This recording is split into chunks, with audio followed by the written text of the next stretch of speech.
Good morning, you all. This is Veenu, and today we will continue the topic neurophysiological basis of learning. We have studied about neurophysiological evidences based upon an anatomical technique, and today we will discuss the neurophysiological evidences based upon electrical technique. देखो ये जो है इसमें इन्होंने electrical techniques के बारे में बात किया कि हम इस चीज़ पर चर्चा करेंगे कि हाँ, सीखने का लर्निंग के मनोदैहिक आधार जो है उसको इलेक्ट्रिकल टेक्निक के माध्यम से इन्होंने एक्सप्लेन करने की कोशिश की है। मीन्स इस टेक्निक में क्या किया जाता है कि ब्रेन के कुछ पार्ट को इलेक्ट्रिकल करंट देकर स्टिमुलेट किया जाता है, और जब वो पार्ट उत्तेजित हो जाते हैं तो ये देखा जाता है कि क्या ये पर्टिकुलर पार्ट जो है ये सीखने के लिए रिस्पॉन्सिबल है, क्या लर्निंग में इसका कोई रोल होता है।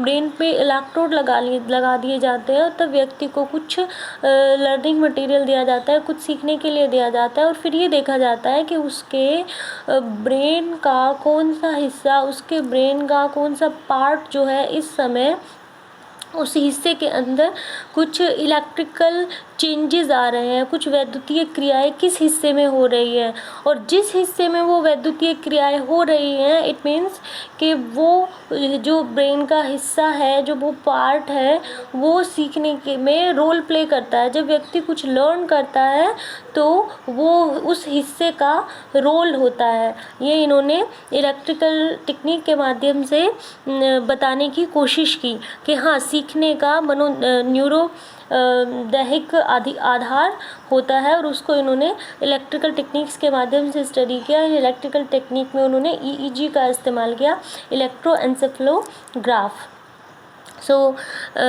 इसी पर जॉन एंड क्लियम ने 1989 में स्टडी किया, और अपने अध्ययन में, अपने स्टडी में उन्होंने बताया कि जो कंडीशन्ड लर्निंग होती है उसमें मस्तिष्क की वैद्युत क्रियाओं में परिवर्तन होता है। इट मीन्स ब्रेन की जो इलेक्ट्रिकल एक्टिविटीज़ होती है, जो ब्रेन की इलेक्ट्रिकल क्रियाएं होती हैं, उनमें चेंजेस आते हैं।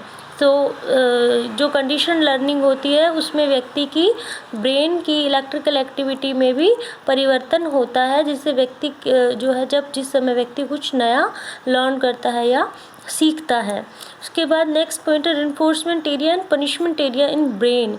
कुछ साइकोलॉजिस्ट ने बताया कि जो ह्यूमन ब्रेन होता है उसमें 2 एरियाज़ बताए। ह्यूमन ब्रेन को उन्होंने इलेक्ट्रिकल करंट से स्टिमुलेट किया और उसको स्टिमुलेट करके स्टडी किया, और उस स्टडी के आधार पर बताया कि ह्यूमन ब्रेन में 2 एरिया होते हैं। एक होता है reinforcement centre and second one is punishment area. तो जब इन एरिया को स्टिमुलेट किया जाता है तो व्यक्ति तुरंत रिस्पॉन्स करना सीख लेता है। उन्होंने अपने अध्ययन के आधार पर इसको बताया। Now if limbic system, reticular formation, caudate nucleus, septum, hypothalamus and thalamus electrically stimulated, it impacts learning. It means कि यदि limbic system, reticular formation, coded nucleus, septum, hypothalamus या थैलेमस को इलेक्ट्रिकली स्टिमुलेट किया जाता है तो उससे भी लर्निंग प्रभावित होती है।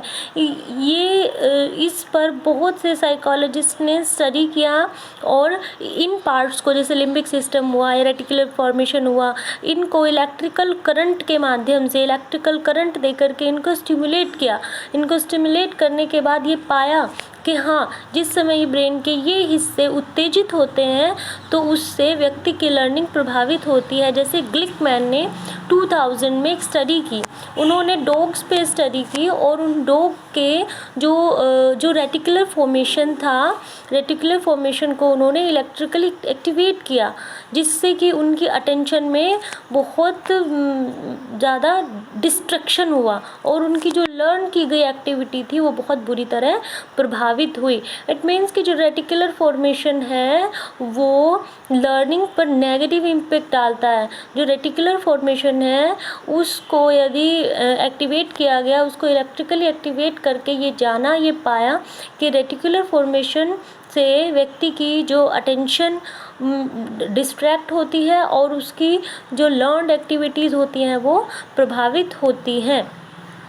ये सब चीज़ें बताती हैं कि हाँ, जो लर्निंग है, जो सीखना है, उसका कुछ न्यूरोदैहिक आधार है, न्यूरोफिजियोलॉजिकल बेस उसका है, न्यूरोफिजियोलॉजिकल एविडेंसेस दिए हैं, जो कि इलेक्ट्रिकल टेक्निक के माध्यम से उन्होंने इसको बताने की कोशिश की है। तो आई होप कि ये आपको क्लियर हुआ होगा कि जो लर्निंग है, सीखना है, सीखने के न्यूरो फिजियोलॉजिकल बेसिस में इलेक्ट्रिकल टेक्निक के माध्यम से इसको एक्सप्लेन करने की कोशिश की गई है। Thank you.